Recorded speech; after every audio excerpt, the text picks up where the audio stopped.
हैं खबरें दो चार। एक तो सऊदी अरब को लेकर पाकिस्तान के अंदर सहाफ़ियों में और सियासतदानों में एक अजीब व गरीब किस्म की सूरत हाल बन रही है।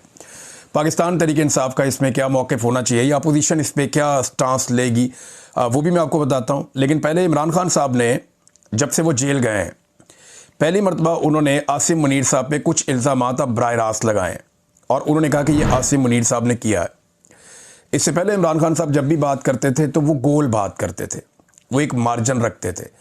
लेकिन अब उन्होंने फील्ड मार्शल आसिम मुनीर के लिए वो मार्जिन ख़त्म किया। कुछ अर्सा पहले उन्होंने मार्शल लॉ, आसिम लॉ, इन चीज़ों का जिक्र शुरू किया था। अब चार चीज़ें उन्होंने बड़ी कैटेगोरिकली कही हैं इमरान खान साहब ने और डायरेक्ट इल्ज़ाम लगाया कि ये आसिम मुनीर साहब ने किया। नंबर एक, उन्होंने ये कहा कि जी इनको 10 साल इक़्तिदार की ख्वाहिश है और उसके लिए मिसाल दी कि जैसे ये ख्वाहिश थी याया खान को, वैसे ही आसिम मुनीर साहब को भी है। एक तो इमरान खान साहब ने ये बात डायरेक्टली कही। दूसरा, उन्होंने कहा कि जो 9 मई है उसका उन्होंने पूरा इल्ज़ाम आसिम मुनीर साहब पे डाला। जैसे एस्टेब्लिशमेंट ये इल्ज़ाम इमरान खान साहब पे डालती है, ऐसे ही इमरान खान साहब ने कैटेगोरिकली कहा कि जी Asim Munir is responsible for this, और आसिम मुनीर साहब ने खुद करवाया और ये पाकिस्तान तहरीक इंसाफ को क्रश करने के लिए करवाया। अंग्रेज़ी में भी उनके ट्वीट आ चुके हैं। नंबर 3, मैंडेट चोरी की जिम्मेदारी इमरान खान साहब ने डायरेक्टली डाल दी है कि मैंडेट चोरी किया गया और उसके पीछे भी यही है। तो ये भी इमरान खान साहब ने डायरेक्टली एक इल्ज़ाम। और चौथा जो है, और ये तीनों चीज़ें इल्ज़ाम क्या है, सारी दुनिया हकीकत जानती है। बाज़ लोग बोल नहीं सकते, बाज़ लोग बात कर नहीं सकते, लेकिन हकीकत तो सारे ही जानते हैं कि मिलिट्री एस्टेब्लिशमेंट ने क्या किया इमरान खान साहब के साथ, और उसमें जो पेश हैं वो आर्मी चीफ ही हैं, उन्हीं के फैसले चलते हैं।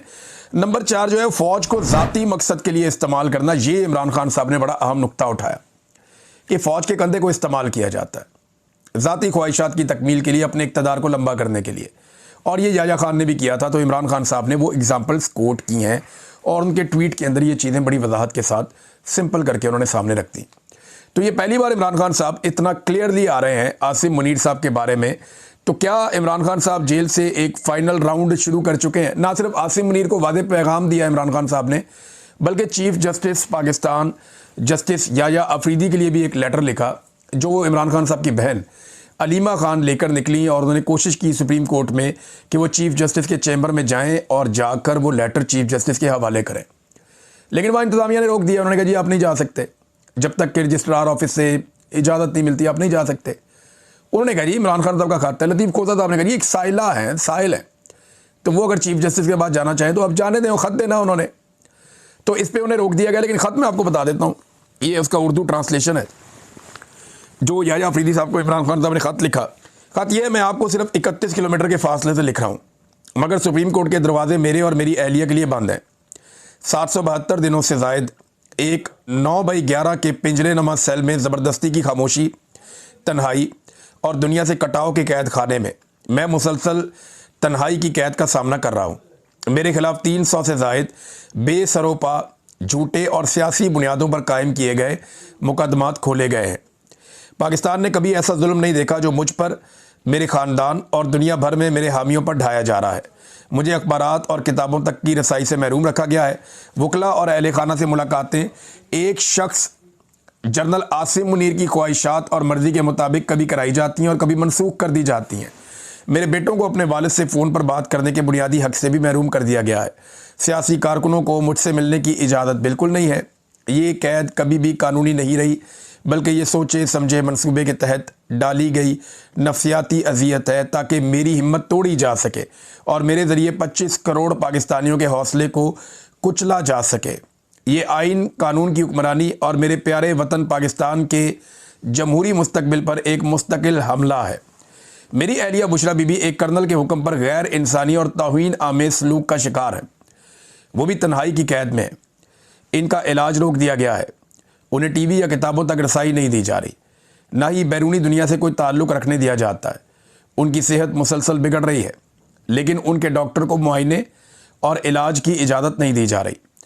पाकिस्तानी कानून औरतों को महज इनके सनफ़ी मकाम की वजह से ज़मानत में खसूसी रियायत देता है और हमारी आला अदालतों ने करार दिया है कि ख़वातीन कैदी रियायत की मुस्तहिक है। लेकिन बुशरा बीबी के मामले में ये उसूल यकसर मुअत्तल कर दिया गया है। ये जुल्म की इंतहा है। इनके तमाम कानूनी हकूक़ उनसे छीन लिए गए हैं कि वो सिर्फ मेरी अहलिया है। पाकिस्तान भर में हज़ारों कारकुन और हामी जेलों में सड़ रहे हैं। इनमें से कई को अगवा किया गया, तशद्दुद का निशाना बनाया गया और आइनी ज़मानतों की सरीह खिलाफ वर्जी करते हुए फ़ौजी अदालतों में मुकदमात चलाए गए। बैरिस्टर हसन न्याजी को फ़ौजी हुकाम ने उठाया, अजियत दी और महज मेरा भांजा होने के जुर्म में 10 साल कैद की भयानक सज़ा सुनाई। मेरी बहनों को नाइंसाफ़ी से कैद किया गया। मेरे भांजे शहरयार और शेरशाह का भी नाहक उन्हें कैद का शिकार किया गया। मेरे ख़ानदान के साथ होने वाला ये जुल्म पाकिस्तान की तारीख़ में ऐसी मिसाल नहीं मिलती। अदालतें जो आज़ादी की ज़ामिन होनी चाहिए, उन्हें पाकिस्तान की सबसे बड़ी सियासी जमात को कुचलने के लिए हथियार बना दिया गया है। इन सब ज़ालिमाना हरबों के बावजूद, मेरी अपनी कैद और तमाम आवाज़ों को दबाने के बावजूद पाकिस्तान तहरीक इंसाफ ने 8 फरवरी 2024 के इंतखाबात में तारीखी कामयाबी हासिल की। लेकिन अवाम का मैंडेट एक ही रात में चुरा लिया गया। जमहूरियत को मजाक और आइन को शहीद कर दिया गया। इस धांधली की तौसीक और मोहर तस्दीक कॉमनवेल्थ 2024 की लीक होने वाली रिपोर्ट ने कर दी। नाम नहाद 26वीं आइनी तरमीम को इस इंतखाबी डकैती को कानूनी जवाब देने के लिए इस्तेमाल किया गया, जबकि उसके खिलाफ दायर दरखास्तें आज भी आपकी अदालत में इल्तवा का शिकार है। अब 26वीं आइनी तरमीम के बेनिफिशरी हैं ये चीफ जस्टिस, और इमरान खान साहब उसी चीफ जस्टिस को 26वीं आइनी तरमीम के बारे में लिख रहे हैं। देखें ना कैसी पाकिस्तान की बदकिस्मती है कि जो 26वीं आइनी तरमीम का बेनिफिशरी है वो कैसे 26वीं आइनी तरमीम के खिलाफ दरखास्त लगने देगा। पूरा निज़ाम जकड़ के एस्टेब्लिशमेंट ने यरगवाल बना लिया है, लेकिन इमरान खान साहब फिर भी ये दरवाज़ा खटखटा रहे हैं, इस दीवार के साथ सर मार रहे हैं कि मैं यहाँ से इंसाफ हासिल करूँगा। इस्लामाबाद हाई कोर्ट के मशकूक रवैये के तहत उसके चीफ जस्टिस सरफराज डोगर ने जानबूझकर मेरे अलकादर ट्रस्ट और तोशाखाना रिवीजन मुकदमात को समाअत के लिए मुकर्रर नहीं किया। बहरहाल अब ये ख़त इमरान खान साहब ने लिखा है तो ख़बर आई है कि 25 सितंबर को तोशाखाना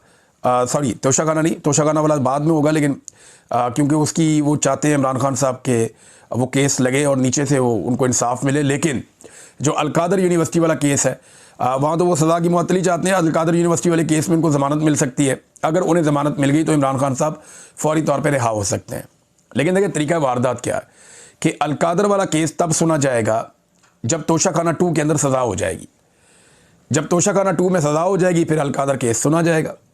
अब इमरान खान साहब के पास 2 ऑप्शन है, या तो अलकादर केस में उनकी फौरी तौर पे ज़मानत हो और वो बाहर आ जाएं, और तोशाखाना 2 में जब उनको सज़ा हो तो वो फिर अदालत से रुजू कर लें, या दूसरा केस उनके पास एक ऑप्शन ये है कि वो तोशाखाना 2 के अंदर समाअत को रुकवा दें कि जनाब ये समाअत आप रोकें, ये केस ठीक नहीं सुना जा रहा। तो वो समाअत को रुकवा के उसके बाद अपनी बेल हासिल करें और फिर बाहर आ जाएं अलकादर वाले केस में। लेकिन एस्टेब्लिशमेंट नहीं चाहती कि इमरान खान साहब बाहर आएँ, और इस वक्त जनरल आसिम मुनीर और इमरान खान के बीच में एक लड़ाई चल रही है। कोई माने या ना माने, ये लड़ाई एक्चुअली एस्टेब्लिशमेंट और इमरान खान के बीच में। अब इनमें से जो जीतेगा वही आगे बढ़ेगा। अवाम इमरान खान के साथ खड़ी है, जबकि एस्टेब्लिशमेंट ने अपनी होशियारी से दुनिया में कुछ ताकतों को काबू कर लिया है। पाकिस्तान में पूरे निज़ाम को उन्होंने यरगमाल बनाया हुआ है। भारत और ताकत का इस्तेमाल वो अंधाधुंध कर रहे हैं, ये भी हम सब जानते हैं। तो इमरान खान साहब ने कहा कि जस्टिस सरफराज डोगर ने जानबूझकर मेरे अलकादर ट्रस्ट और तोशाखाना रिवीजन मुकदमात को समाअत के लिए मुकर्रर नहीं किया। उन्होंने मुकम्मल तौर पर गैर जानिबदारी तर्क कर दी है और इस्लामाबाद हाई कोर्ट को मेरे और मेरे साथियों के खिलाफ इस जालिमाना मुहिम का आला कार बना दिया है। मैं उन्हें याद दहानी कराता हूँ कि वो अपने हलफ को पूरा करें, ना कि फजूल पॉलिसी वजूहात के पीछे छुपे। मैं अपील करता हूँ कि ये अहम दरख्वास्तें फ़ौरन मुकर्रर की जाएँ। एक तो उन्होंने लिखा जी CLAP 65/2025 अलकादर अपील। दूसरा उन्होंने अलकादर अपील बुशरा बीबी की, अलकादर अपील इमरान खान की, और क्रिमिनल रिवीजन है इमरान खान बनाम रियासत एक और केस है 25/10। फिर एक और है 11/25, ये CLAP ये रिवीजन है, और ये बुशरा बीबी बनाम सरकार रियासत। ये इमरान खान साहब कहते हैं जी 4 केस उन्होंने बाकायदा अंग्रेज़ी में लिखकर भी भेजा अपने लेटर में कि इनको जनाब फौरी तौर पे सुना जाए। जब कानून की हुक्मरानी दफन हो जाती है तो कौमें बैरूनी दुश्मनों से नहीं बल्कि अंदरूनी जवाल से बर्बाद होती हैं। इस अदालत का हालिया फैसला जुल्फ़िकार अली भुट्टो के रेफरेंस में एक अलमनाक याद दहानी है। भुट्टो को 4 अप्रैल 1979 को रावलपिंडी की जेल में फांसी दी गई, जबकि सुप्रीम कोर्ट ने 2024 में करार दिया कि उन्हें मुनसिफाना ट्रायल और बुनियादी कानूनी अमल नहीं मिला था। असल इंसाफ वो है जो बर वक्त मिले, ना कि 44 साल के बाद बतौर एक ला हासिल अदालती फैसला। मैं पाकिस्तान की सबसे बड़ी सियासी जमात का सरपरस्त आला होने के नाते आइन के मुताबिक सिर्फ वही चाहता हूँ जो मेरा हक है। इंसाफ, इज़्ज़त और कानून के सामने मसावात। लिहाजा मैं फौरी तौर पर तमाम अदालतों में ज़ेर इल्तवा दरखास्तों की समाअत का मुतालबा करता हूँ। मुझे जेल मैनुअल के मुताबिक अपने बेटों से फ़ोन पर बात करने की इजाज़त दी जाए, बुशरा बीबी के इलाज के लिए उनके डॉक्टर तक रसाई दी जाए और बिलाखिर पाकिस्तान की अदलिया की आज़ादी बहाल की जाए। आपके फैसलों की जरूरतमंदी इस कौम की तकदीर की किताब में लिखी जाएगी। आज पाकिस्तान एक फैसला कुन मोड़ पर खड़ा है। मैं आपसे अपील करता हूं कि आप अपने हलफ की पासदारी करें और कौम को दिखा दें कि सुप्रीम कोर्ट ऑफ पाकिस्तान उनके लिए इंसाफ का आखिरी सहारा है। ये जी इमरान खान साहब का लेटर है चीफ जस्टिस ऑफ पाकिस्तान को, मैंने आपको पढ़ के सुना दिया। अब आप घटियापन देखें, इस वक्त रियासत के अंदर जो एजेंसियां और इदारे काम कर रहे हैं, आप घटियापन की इंतहा देखें कि इन्होंने इद्दत जैसा बेशर्मी वाला केस चलाया। पूरे मुल्क में पाकिस्तान की एजेंसियों पे थू थू हुई कि यार इद्दत वाला केस तुमने चलाया। कोई एक मौलवी चंद उलमा इकराम को छोड़ के, जो सरकारी मुल्ला है, जिनके बड़े बड़े नाम है, जो बड़े बड़े बेनिफिट्स लेते हैं, ताहिर अशरफी हो गया, मुफ्ती मुनीब हो गया और बहुत सारे मौलवी हैं, अब तो इनकी इज्जत करने को भी दिल नहीं करता कि ये इद्दत वाले केस में इन्होंने एक जुमला नहीं बोला, वहाँ इनकी ज़बान नहीं खुली, वहाँ ये डरते रहे एस्टेब्लिशमेंट से कि एस्टेब्लिशमेंट ने एक गंद मारा है लिहाजा हम इसके ऊपर नहीं बोलते। एक इस्लामी मामला था और अब क्या किया जा रहा है कि एक साइल पैदा किया गया। एक बंदा है, उसको मैदान में वो आता है अचानक से, नाम उसका शाहिद याकूब, कोई इसे नहीं जानता, इमरान खान का ना ये रिश्तेदार है, ना बुशरा बीबी का रिश्तेदार, ना कोई जान पहचान। उसने जाके इस्लामाबाद हाई कोर्ट में दरखास्त दे दी है कि जनाब जो मियाँ बीवी है ना, उनको तन्हाई में इजाज़त दी जाए इज़दवाजी ताल्लुकात कायम कर। कैसा बेशर्म है यार, यानी कैसी बेशर्मी और ढिटाई है कि ये निज़ाम बाजी नहीं आ रहा गंद मारने से। भाई इमरान खान ने कभी तुम्हें माँ बहन की गालियाँ दी हैं? वो कभी तुम्हारी बीवियों और तुम्हारी बेटियों तक आया है? या कभी उसने तुम्हारे साथ कोई ऐसी गंदी और गलीज हरकत की है? यार हद हो गई यार, आप किसी जगह आपकी ब्रेकें नहीं लग रही। ये अदालत में कोई दरखास्त दिलवाने वाली है? यानी ये तो बेनज़ीर भुट्टो साहिबा के पास जो उनकी एक बेटी पैदा हुई छोटी वाली, कुछ लोग ये कहते हैं कि वो तब जरदारी साहब जेल में थे। तो यार क्या हो गया? कभी आज तक किसी सियासतदान ने ये घटिया हरकत की है या इसके ऊपर बात की हो? या सबको पता है यार, इंसाफ होना चाहिए। ये कीचड़ उछालना बंद करें, लोगों को नीचा दिखाना, उनको, ये बहुत घटिया और गलीज हरकत है। अल्लाह ताला ना दुश्मन दे तो दे, कोई बात नहीं, लेकिन ज़र्फ वाला दे। आप सब अल्लाह से दुआ किया करें कि अल्लाह ताला अगर आपको दुश्मन देना तो ज़र्फ वाला दे। आपको अगर पाकिस्तान की एजेंसियों से जो सियासत में मुदाखलत करती हैं उनके साथ आपकी दुश्मनी हो गई है ना, तो वो किसी भी लेवल तक जाएंगे, घटियापन के आखिरी लेवल तक जाएंगे। जजों के कमरों के अंदर कैमरे लग गए, वो बेचारा रो रो के कह रहा था आदम स्वाति, उसके कमरे में कैमरे लग गए। लोगों को पकड़ के नंगा किया, उसको क्या नाम है, जमील फारूकी को, बेचारे को, आदम स्वाति को, बुजुर्ग आदमी है, शहबाज गिल को नंगा करके मारते रहे। यार ये इन्हें शर्म भी नहीं आती? कितना और गिरना है पाकिस्तानी कौम की नज़र में। और मेरे पास 2 लड़कियां लेकर आ गया ISI का ऑफिसर, मुझे कहता है जी इनके साथ तेरी वीडियो हम बना के अपने पास रख लेंगे, फिर तुझे तेरे घर भेज देंगे। और मैंने कहा मैं लानत भेजता हूं, मुझे यहाँ गोली मार दो तुम।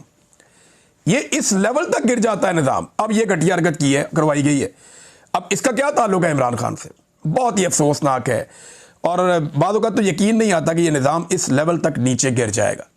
वो इमरान खान एक सियासी बात कर रहा है, सियासतदान है, वो खुलकर बात कर रहा है। इसका मतलब ये तो नहीं है कि आप उसकी निजी ज़िंदगी के ऊपर कीचड़ उछालेंगे। क्या औरत आपको सिर्फ वही लगती है जिसके साथ आपका सियासी मफाद हो, या जो आपके घर में रहती हो, या आपकी बीवी, आपकी बेटी, आपकी फैमिली? उनके लिए तो इज्जत बहुत है, आपकी बाकियों के लिए नहीं है। क्यों तस्दीक कर रहे हैं? 70 साल से ज़्यादा इमरान खान साहब की उम्र है, बुजुर्ग उनकी बीवी है, वो बेचारे जेल काट रहे हैं सख्त तरीन। उनको वजू का साफ पानी देने के लिए कोई दरखास्त नहीं आई, उनकी कैद तन्हाई खत्म करने के लिए कोई दरखास्त नहीं आई, उन्हें किताबें देने के लिए कोई दरखास्त नहीं आई, उन्हें सही खाना देने के लिए, उनके बच्चों से मुलाकात करवाने के लिए कोई दरखास्त नहीं आई। ये घटिया दरखास्त आई ताकि उनको डाउन किया जाए, उनके ऊपर कीचड़ उछाला जाए, गंद उछाला जाए। तो जैसा कोई होता है वो वैसा ही करता है। अब इसके अंदर नाजरीन आ जाए ज़रा सऊदी अरब वाले मामले पे। मोहम्मद बिन सलमान साहब जो है ना, इनके साथ मुआहदा हुआ, शहबाज शरीफ साहब गए, बड़ा प्रोटोकॉल वगैरह मिला। अब रोला ये पड़ा हुआ है कि पाकिस्तान में कुछ लोग इसके बारे में बात कर रहे हैं कि ये सऊदी अरब का और जो पाकिस्तान का एक दिफाई मुआहदा हुआ है, इसके बारे में कोई भी एक सवाल ना पूछा जाए, कोई भी मनफी बात ना की जाए। मज़े की बात यह है कि जितने जर्नलिस्ट, दानिशवर, ये दानिशवर नहीं है, दानिशवाड़ है, ये जितने भी दानिशवाड़ है ना, ये PMLN के या पीपल्स पार्टी से जिनके बड़े अच्छे ताल्लुकात हैं, ये सारे दानिशवाड़ माजी में जब मोहम्मद बिन सलमान ने पाकिस्तान का दौरा किया तो उस वक्त इन सारों ने, जमाल खशोगी एक जर्नलिस्ट हैं, उनका कत्ल हुआ था तुर्की के अंदर, और उनका कत्ल हुआ, दुनिया में बड़ी ये आवाज़ उठी थी उस वक्त अमेरिका में डोनाल्ड ट्रंप की हुकूमत नहीं थी, पाकिस्तान में इमरान खान की हुकूमत थी। तो जमाल खशोगी का कत्ल के बाद पूरी दुनिया में बड़ा रोला पड़ गया, तो मोहम्मद बिन सलमान बहुत दबाव में थे। तो जब मोहम्मद बिन सलमान पाकिस्तान के दौरे पर आए उस वक्त, तो इन सारे दानिशवरों ने पाकिस्तान में जो है वो अपनी डीपी चेंज करके जमाल खशोगी की फोटोज लगा दी और बड़ी आवाज़ें उठाई कि जनाब पाकिस्तान कैसे कर सकता है उसके साथ बात, वो तो यमन के ऊपर अटैक करते हैं, वो तो यमन के साथ लड़ना चाहते हैं, तो पाकिस्तान कैसे उनके साथ। उस वक्त ये सारे सवालात हलाल थे और जायज़ थे। आज अगर कोई एक सवाल करे तो कहते हैं जी गद्दार है तो मुल्क का दुश्मन है। ये कैसे सवाल कर सकता है, पाकिस्तान भूखा मर रहा है, हमें तो सऊदी अरब का तेल चाहिए, पैसे चाहिए।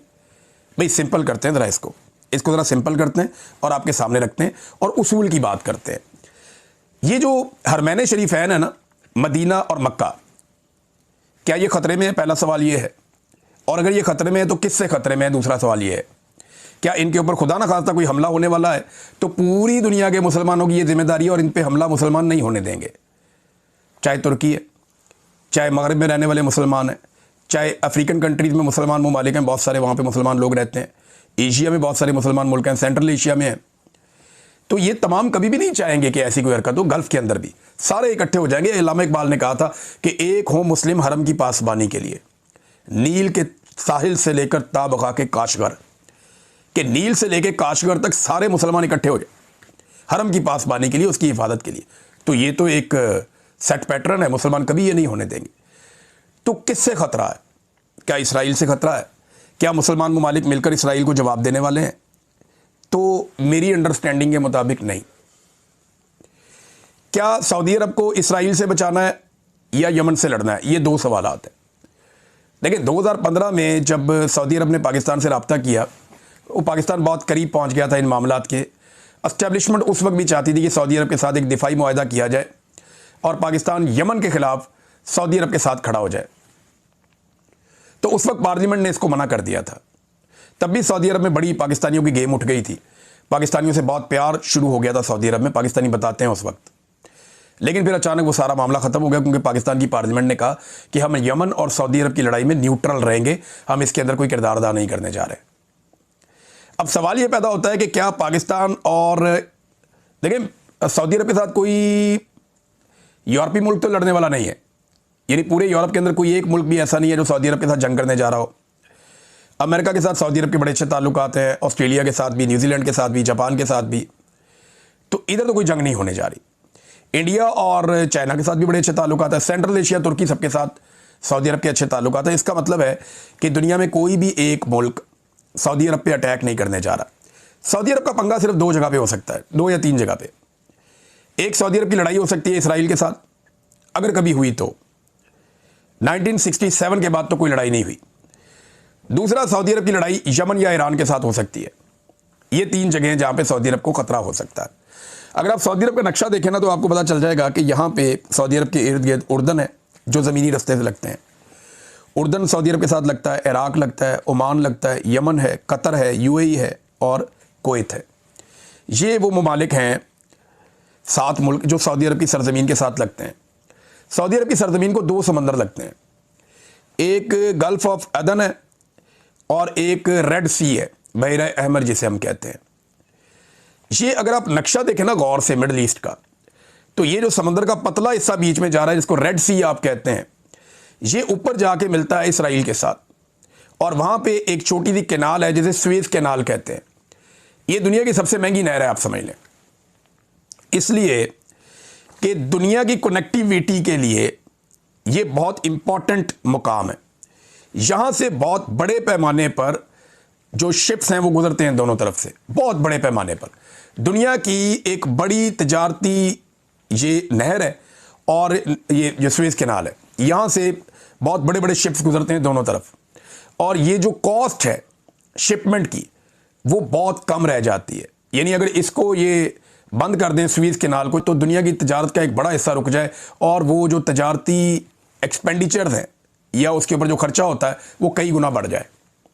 तो वो खर्चा बचाने के लिए ये रास्ता अपनाया जाता है। दूसरा, अगर नीचे आप आए ना, तो यहाँ पे एक एरिया और है जो यमन और जबूती के बीच में है। ये एक अफ्रीकन कंट्री है और एक अरब कंट्री है। इन दोनों के बीच में जो एक एरिया है उसको कहते हैं बाबुल मंदब। ये जो बाबुल मंदब है ये भी बहुत इंपॉर्टेंट एरिया है। तो सऊदी अरब को ये हमेशा खुला चाहिए। और यहाँ पे यमन की ताकत मौजूद है। 2015 में सऊदी अरब चाहता था पाकिस्तान यमन के साथ लड़े, सऊदी अरब के साथ मिलकर, तो पाकिस्तान ने उस वक्त इनकार कर दिया था। आज 10 साल के बाद पाकिस्तान और सऊदी अरब के बीच में एक दिफाई मुआहदा हुआ, तो ये सवाल अपनी जगह मौजूद रहेगा ना, क्यों नहीं पूछा जा सकता कि क्या सऊदी अरब और पाकिस्तान मिलकर इसराइल के साथ लड़ेंगे या सऊदी अरब और पाकिस्तान मिलकर यमन के खिलाफ लड़ेंगे। सवाल यह पैदा होता है। 10 साल पहले हमने फैसला किया था कि हम यमन के खिलाफ नहीं लड़ेंगे। अब क्या हमने अपना फैसला बदल लिया, ये हमें नहीं पता अभी, कुछ भी, कोई भी हमारे सामने सूरत-ए-हाल वाज़े नहीं है। लेकिन मजे की बात यह है कि माजी में जो लोग ये सवालात उठाते रहे या बातें करते रहे, आज वो इस तरह के सवाल का इशारा देने को भी गद्दारी करार दे रहे हैं कि ये गद्दारी है जी पाकिस्तान के साथ। How is it possible? भाई कल तुमने ये कहा हुआ है तो ये सवाल खत्म तो नहीं हो गया आज। दूसरा, ये जो एक बाबुल मंदब है, यहां पे अगर एक अच्छा कंट्रोल रहता है सऊदी अरब का, तो सऊदी अरब का जो ऑयल की प्रोडक्शन और वहां से जो तिजारत है उसको बड़ी सहूलत मिल जाएगी, बहुत बड़ी सहूलत मिल जाएगी, जो उन्हें चाहिए भी। तो ये यमन के साथ सऊदी अरब की जो लड़ाई है वो सिर्फ ज़मीन के लिए नहीं है, वो एक आबी गुजरगाह के लिए भी है और वो उनकी मईशत के लिए बहुत इंपॉर्टेंट है। तो पाकिस्तान का एक मुआहदा हुआ सऊदी अरब के साथ, अब इसमें पाकिस्तान को मिलेगा क्या पाकिस्तान के कर्जे अदा करने में सऊदी अरब मदद कर सकता है? ये एक बहुत इंपॉर्टेंट चीज़ है। पाकिस्तान की पूरी मईशत को संभालने में सऊदी अरब कितनी मदद कर सकता है, ये एक और इंपॉर्टेंट चीज़ है। दूसरा ये है कि अगर पाकिस्तान यमन के साथ एक लड़ाई करता है, याद रखें यमन जो है ना वो तर्न वाला नहीं है, वो लोहे का चना है, वरना वो अभी तक कुचल दिए जाते। वहाँ पे अगर आप एक छोटे से बच्चे को भी मिलते हैं ना, यमन मेरे दोस्त के हैं, वो बताते हैं जी छोटे छोटे बच्चे 12 साल के क्लाशनकोव्स लेकर घूमते हैं और वो उनको लड़ाई से इश्क है, वो जुनूनी किस्म की कौम है, वो लड़ने में बड़े माहिर हैं। तो अगर यमन के साथ पाकिस्तान एक लड़ाई में जाता है सऊदी अरब के साथ मिलकर, तो ईरान के साथ आपके ताल्लुकात अच्छे नहीं रहेंगे, क्योंकि ये शिया सुन्नी मामला भी है और यमन को ईरान हमेशा सपोर्ट करता रहा है। तो ये चीज़ें सारी आपको देखकर एक फॉरेन पॉलिसी बनानी होती है। लेकिन पाकिस्तान की मईशत इतनी बुरी तरह बर्बाद हो गई है, मिलिट्री एस्टेब्लिशमेंट ने SIFC बनाई और कोई सरमायाकारी नहीं आई। अब उम्मीद करते हैं शायद कि ये मुआहदा करने के बाद एक तरफ से अगर पाकिस्तान के ऊपर दबाव आएगा, देखें पाकिस्तान ने ना मिलिट्री एस्टेब्लिशमेंट के फैसलों की बड़ी कीमत चुकाई है। अफगान वॉर में जिस तरह हम घुसे, हमने आज तक कीमत चुकाई है उसकी। अमेरिका की वॉर में हम घुसे, हमने आज तक कीमत चुकाई उसकी। हालांकि हमें डॉलर मिलते रहे, इसके बदले भी ये जो मुआहदा हुआ हो सकता है इसके बदले में डॉलर मिल जाए, लेकिन ये ना हो कि हम फिर कीमत चुकाते रहे बाद में। इसके लिए भी एक एक करके हम अपने सारे बॉर्डर गैर महफूज ना बनाएं। हमारे ईरान के साथ बेहतर ताल्लुकात होने चाहिए, यमन के साथ भी अच्छे ताल्लुकात होने चाहिए, बाकी मुल्कों के साथ भी अच्छे ताल्लुकात होने चाहिए और सऊदी अरब के साथ तो सबसे अच्छे ताल्लुकात होने चाहिए, क्योंकि पाकिस्तान की एक बड़ी जज्बाती वाबस्तगी भी है। तो हरमैन शरीफैन के ऊपर क्या वाकई कोई हमले का ख़तरा है, ये एक बड़ा सवाल है। दूसरा, क्या पाकिस्तान और सऊदी अरब इसराइल से लड़ेंगे या यमन से लड़ेंगे, ये दूसरा एक बड़ा सवाल है। सवालात तो आप पूछ सकते हैं, लेकिन इन सवालात को अगर कोई गद्दारी करार देगा तो हम बार बार पूछेंगे और पूछते चले जाएंगे, फिर आप हमें गद्दार डिक्लेयर करते जाइएगा। और बहुत सारी चीज़ें नाज़रीन मैं आपके साथ शेयर कर सकता हूँ, लेकिन टाइम हमारे पास थोड़ा रह गया और खबरें बहुत ज़्यादा हैं। नेक्स्ट वीलॉग में बात करते हैं, अब तक लेते हैं, अपना ख्याल रखिएगा, अपने चैनल का भी। अल्लाह हाफ़िज़।